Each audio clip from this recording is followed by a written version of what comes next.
Om Jnanatirmirandhasya Jnananjana Shalakaya Chakshurun Militam Yena Tasmai Shri Gurave Namaha. Alright, this is supposed to be a Brahmacari class, so I'll just read a few lines. Srila Prabhupada mentions here about Brahmacari life in connection with Swadhyay. Swadhyay Vedic study is meant for Brahmacharya or student life. Brahmachari should have no connection with women. They should lead a life of celibacy. And do we have any sound system? I'm going to speak for a few minutes, but my voice tends to get strained. Or you can shut the windows. Brahmachari should have no connection with women. They should live a life of celibacy and engage the mind in the study of Vedic literature for cultivation of spiritual knowledge. This is called Swadhyay. Swadhyay. There's not much written about brahmacharis in that purport compared to the other ashrams, because it's very simple. Brahmachari life is very simple. I propose to write books on Grihastha life in Krishna consciousness and sannyas in Krishna consciousness, because I already did that book, Brahmacari in Krishna consciousness. And the book on family life in Krishna consciousness is going to be a lot bigger than the book on Brahmacari life, because it's a lot more complex. Brahmacari life is very simple. Brahmacari life is, all of human life is meant for sacrifice for a higher cause. But especially brahmacharis, their motto is, or their life is described by Narad Muni, who's a brahmachari, as Brahmachari Guru Kule Vasam Danto Guru Hitam Acharan Dasavan Nicho Guru Sudrida Sohridam. The Brahmachari lives in the residence of the Guru for the benefit of the Guru. He acts for not for his own benefit. Does everything. What is pleasing to the Guru? He acts like a menial servant or a slave. The word das is sometimes translated as slave. With an attitude of firm friendship with the Guru. This principle was exemplified by the Supreme Lord, Sri Krishna himself, in the well-known pastime when, with his friend Sudama, while they were both living in the ashram of Sandipani Muni in Avanti, present-day Ujjain, they went to collect firewood in the forest that's required for brahmacharis. Samit Pani. They're supposed to bring firewood, especially the firewood, the kind of wood which is used for sacrifices, and of course other wood is needed for cooking also. One is supposed to approach the Guru with. You stand for that microphone? No, it's okay. Samit. Samit means wood suitable for sacrifices. A particular kind of wood. It's not that you can. Of course, it's sometimes done. The orange boxes are broken and made into the fire for the yagya, but it's actually supposed to be a particular kind of wood. So they were going to collect the wood, and in the meantime a great storm broke out, and they were stranded all night in the cold, and Sandipani was very pleased with them. It must have been very difficult for young boys in a frightening forest in which there are wild animals and snakes and a thunderburst. Well, not just a thunderburst. Lord Krishna described later on, he described to Sudama that it was like the rain was like the devastation at the end of the universe. It was so serious. So they were stuck there all night, but when they arrived safely back at the ashram in the morning, Sandipani Muni was so pleased with them that they'd taken so much difficulty for the spiritual master. And he said, this is the proper way to please the spiritual master, and he blessed Krishna. That because of doing this, that whatever you say will always remain in human society, extant in human society. And as a result, Bhagavad Gita is still worshipped all over the world because of Sandipani Muni's blessing. So they sacrificed for the sake. They sacrificed their own comfort for the sake of the Guru, and this is the motto of Brahmacari life. We use this word sacrifice a lot. The English translation of yajna is sacrifice. Vedic society is based on yajna. The society, Varnashram society, is based around performing public yajnas, in which all the 4 Varnas cooperate to make it a success. They invoke the pleasure of the demigods, and society prospers.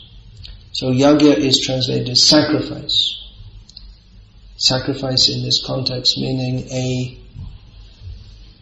formal religious ceremony in which valuable items are offered. In the Vedic sacrifice it's ghee or grains, or in previous ages cows, horses, and there is also, even within the Vedic culture, narabali, or human sacrifice.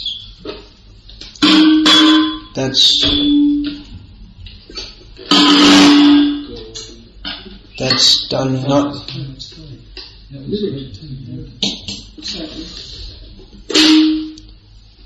That's not part of the standard Vedic process, but tantrics may do that, offer human beings, and that's in different parts of the world also.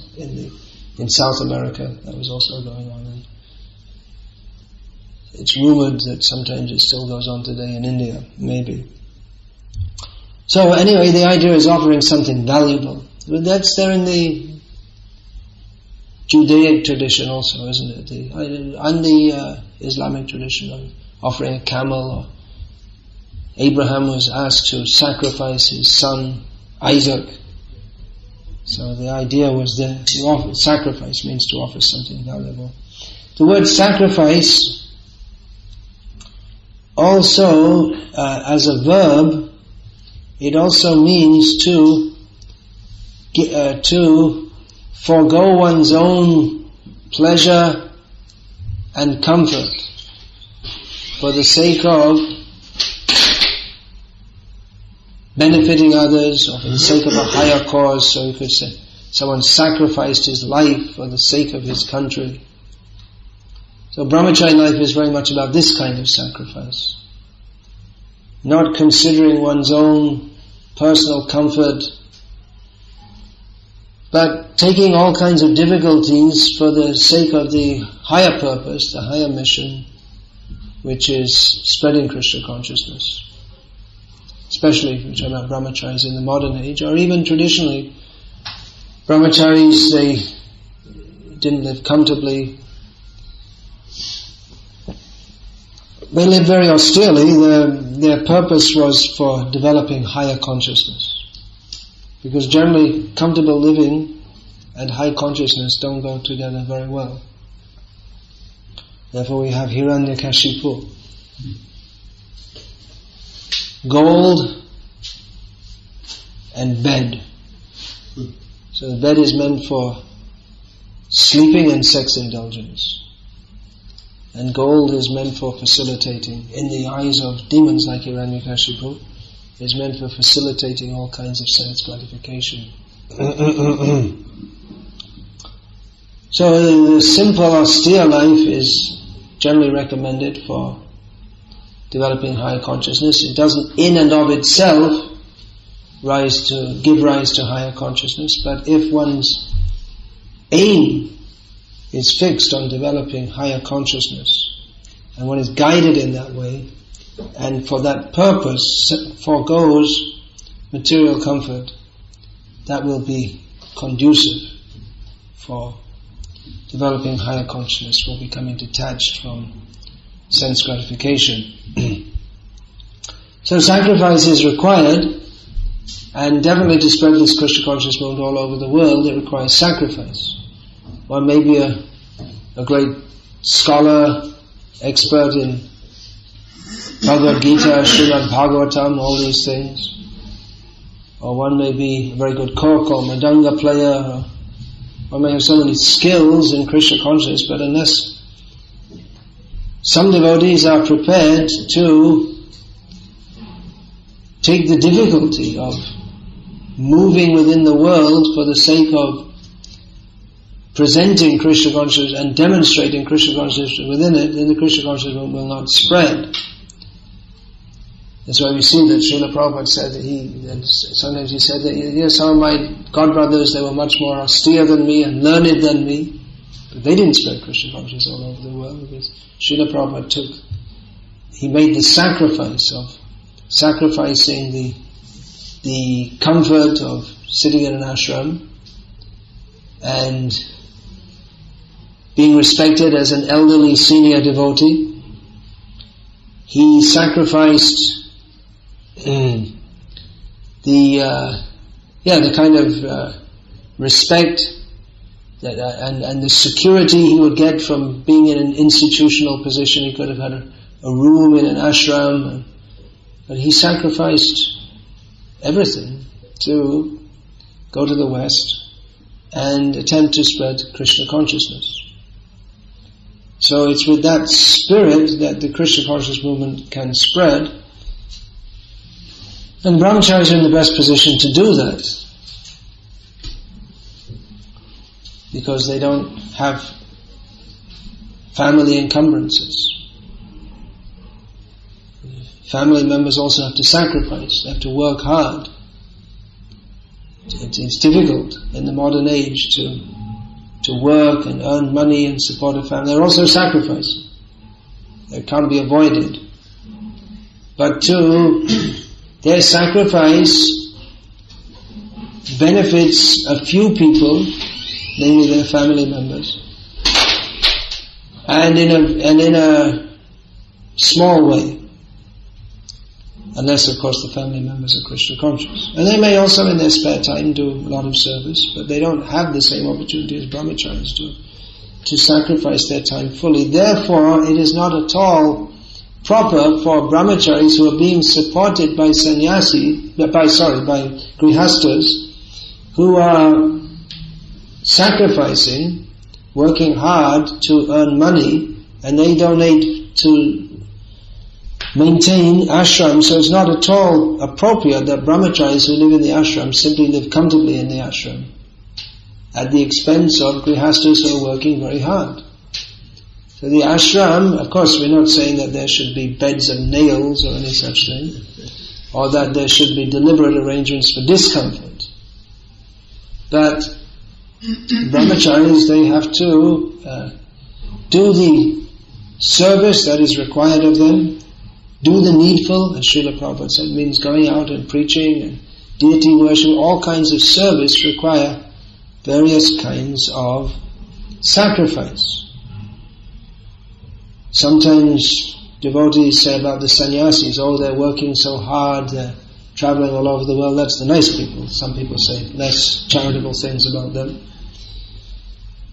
And that's true, but all the members of the Krishna consciousness, or many members of the Krishna consciousness movement, it's not just the sannyasis, Brahmacharis and many Grihastas also. We'll see in the Janmashtami festival at the manor, so many well-to-do people, actually. Some well-to-do businessmen are sacrificing their time, and for them time is money, and working throughout the night, for many nights, to arrange the program at the manor. So the Krishna consciousness movement is meant for Sankirtan Yagya. It is Sankirtan Yagya, and it can only run on sacrifice. It not just simply by theory and philosophy and talking, but actually people have to go out and do the work, set up the tents for the Janmashtami. Simply by philosophizing, the tents are not going to go up, the prasad isn't going to get cooked, and no one's going to distribute it. So this is required, and there will be difficulties, and sometimes you'll come in. What time did you come in at last night? It was after 11 o'clock, I know, because I was up at 11. I took rest before that, but I got up and I saw you still weren't there. So these things will happen, and again and again and again, and they may go on throughout your whole life. But that is actually the way to attract the mercy of Guru and Krishna. Simply by living comfortably, one cannot do so. The body will be burned out. From time to time, the mind may feel burned out also. But by doing that, Krishna is pleased. Just like Krishna and Sudama, if they hadn't gone into the forest, said, "Hey, look, there's a storm coming up," and okay, never mind, let's just stay behind. Did we have a good excuse? If they had come back and said, "Look, we didn't get the firewood, or we didn't get enough because there's a big storm coming up," we would have been, okay, all right, acceptable. But anyway, they went out and they got caught in the storm, and Sandipani Muni was very pleased with them. And by his pleasure, Krishna, his words became so much worshipped in human society. Bhagavad Gita. So it's worth it. We don't complain, don't moan, don't groan. Just go out and pick the bone. That's one of the.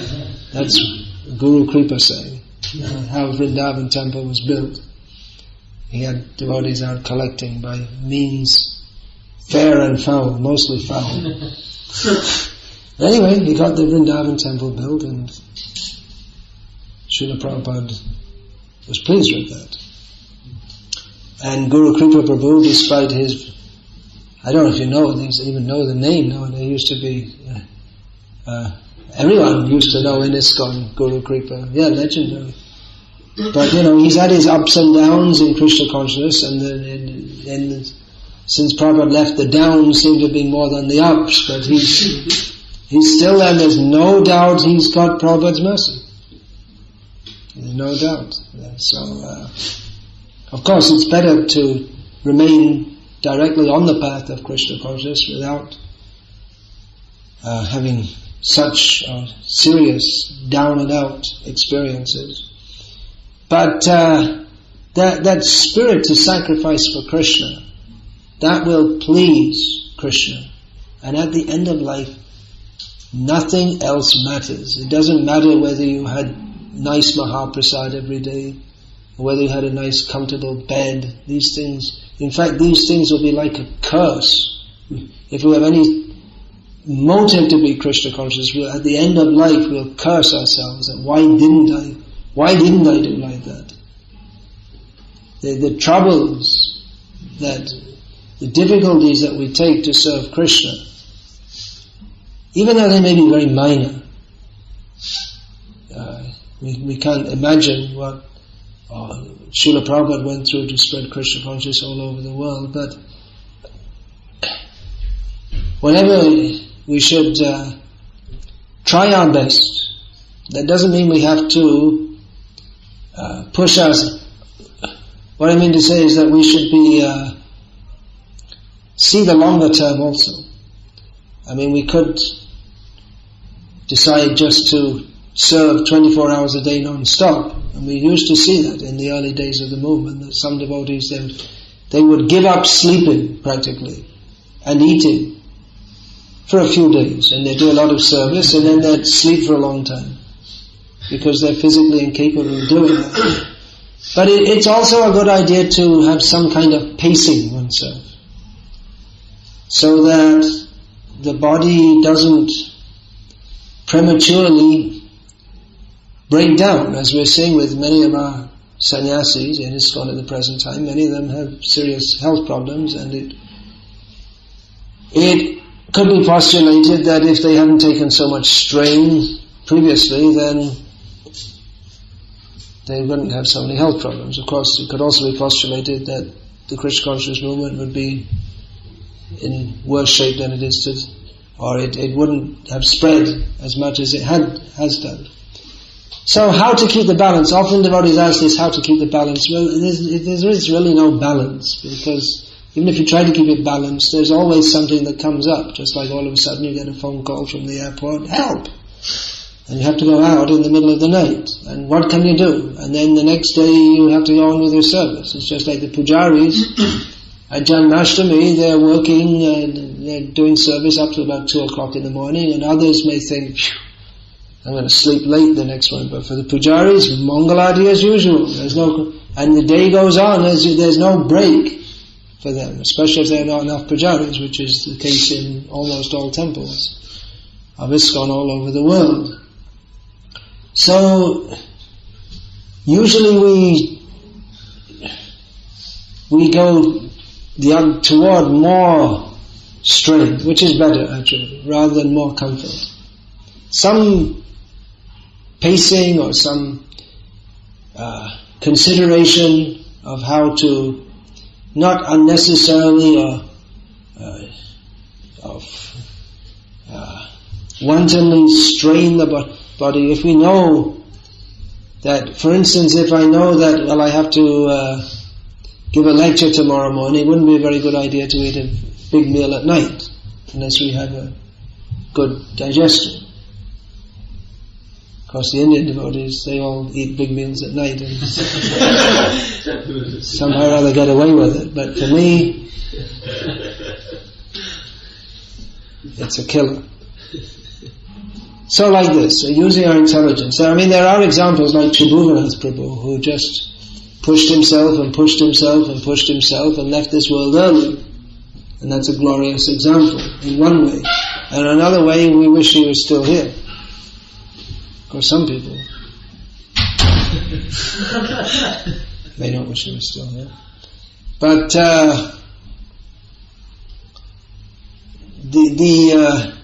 Tribhuvanath Prabhu was glorious for his sacrifice. If he'd have led a comfortable life and lived to be 80, that would also be nice. I mean, not so pushing or just chanting, doing his service in a regulated way. That was also glorious. It's also good. Anyone who serves Krishna in any way, seriously, that's good. But if he hadn't made that sacrifice, then so many festivals and so much preaching in so many places wouldn't have taken place. To do what he did, for instance, that wouldn't have taken, it couldn't have happened. And the others who sacrificed for him, and the devotees who are going on even after his passing away at his request, they wouldn't have done that if it wasn't for his example.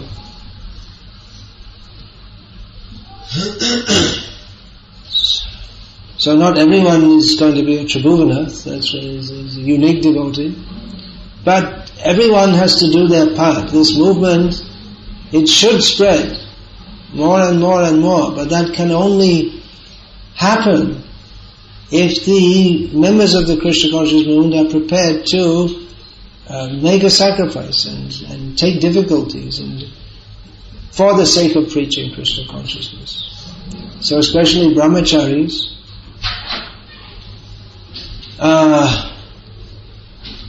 they should be fully in this spirit. There used to be, under 2 temple presidents ago, I don't know if they still have this, but there used to be something, everyone has to perform minimum 6 hours service. There's like rules and regulations for the temple. Those who are living in the temple, there's no minimum 6 hours, 24 hours. Generally, at night you sleep, but if required, you have to get up and do something. It's not normal, but the cook suddenly got fever, and then someone has to cook. Can you cook? No, I already did 6 hours. There's no question for a brahmacari. There's no question of limitation on his hours of service. Of course, we don't, like I say, we don't push people so that they don't have to, or rather we like to see the brahmacharis engaged in study and regulated life as far as possible, but the spirit should be there to, as Srila Prabhupada said, do the needful. So that's all I'm going to say now, because I also have needful things to do. 100 pounds. Find them. You should make a rule like that, actually. I heard I got fined this morning. What are we going to do with you? You don't have any money, you're a brahmachari. Community service. And what are the punishments? Clean the toilets. Well, that's a blessing for the devotee. It's very difficult to punish a devotee. You can say that no prasadam. That's about the worst punishment. But then that's also, how can you deny a devotee prasadam? Alright, any questions for a few minutes? What's the time, please? 10:11. Oh, yeah, okay. Alright. Anything? There are a lot of notes there. You got to remember all that? No, that's why I wrote it down. You don't have time to review all of that? Okay, any question? Quick. Maharaj, quite often I experience that I know the right thing to do. But you do the wrong thing anyway. Is it? Well, that's straight Bhagavad Gita. Kena yukta, what is that? Ata kena prayukta yang papam charati purushaha anichan api varshayam balandi vandiyojita. What's the translation of this verse? Who spoke this? Arjuna. Why do we do things against our will? Even though we know it's wrong, why do we do it as if by force, the wrong thing? And what's the answer? Kama esha, krodha esha, rajoguna samudbalaha, mahashana mahapama vidhi enavayinam. It's because of deep-seated lust. Or here we can take kam to mean wrong desire. It's an attitude of wrong desire. So, how to counteract that? Well, the next few verses describes that. It's an ongoing process. That's why sadhana is the process of purification. We don't expect to be purified immediately, and there will be slips. Okay, alright, I'm going. Hare Krishna. I have something rather important to do.